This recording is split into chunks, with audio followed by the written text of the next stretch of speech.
Bofta, the United States is sending help to Ukraine. We know more. What can you tell us about that?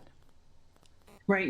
Sharon, we've been talking about the sanctions that have been happening, but just over the weekend, there's more talks developing. The U.S. is considering sending planes to Poland if Warsaw decides to send fighter jets to Ukraine. So more like a backfill type of situation. No timeline on that just yet, but they are looking at it very actively as far as increasing even more pressure on Russia, U.S. Ambassador to the UN, Linda Thomas Greenfield, touched on three areas where the U.S. could take more steps: a declaration of war crimes, help executing the delivery of Polish fighter jets to Ukraine, and a ban on Russian oil imports. Russia is the world's #2 oil producer, and while the U.S. takes in little Russian oil, the global market could impact prices everywhere, sending prices soaring. Take a listen to what the Secretary of State had to say over the weekend.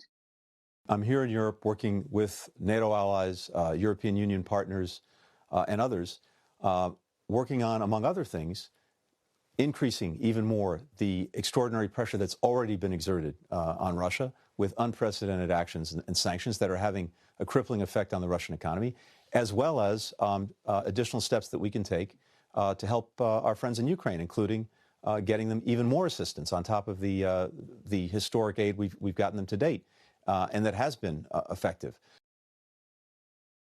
Now, American Express is the latest credit card company, by the way, to pull its operations out of Russia. Visa and MasterCard issued similar statements over the weekend. You mentioned the refugee crisis that's happening at the top of the show. You mentioned that 1.5 million refugees now going to different countries just in the past 10 days. We also know that about 360, and it's a low number because they're estimating higher, 360 civilians have been killed in Ukraine. So the situation is, of course, getting worse day by day. We are keeping an eye on it, though, Sharon.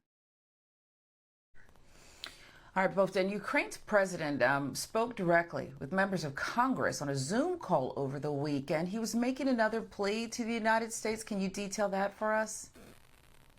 Bottom line here, Sharon, he was saying, close the skies or give us the plane. One or the other. He made a big plea for help. This was about a 30-minute call on Saturday with more than 280 members of our Congress. And they gave him, of course, very much bipartisan support, as we've been seeing in reports.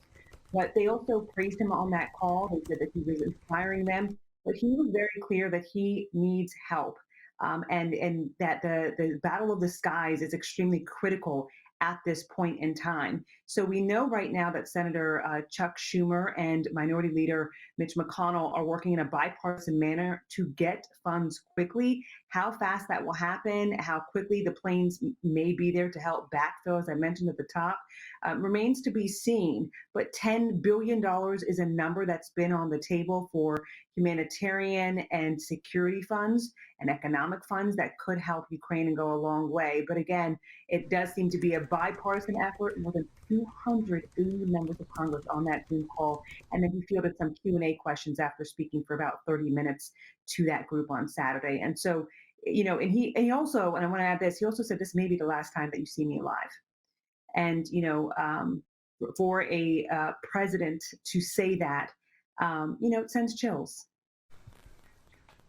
Yeah, it certainly does. And he said that again and again. So you wonder how dire the situation is for him personally and his family. But it's something that we'll continue to watch. Live in D.C., Bofta Yimam for us.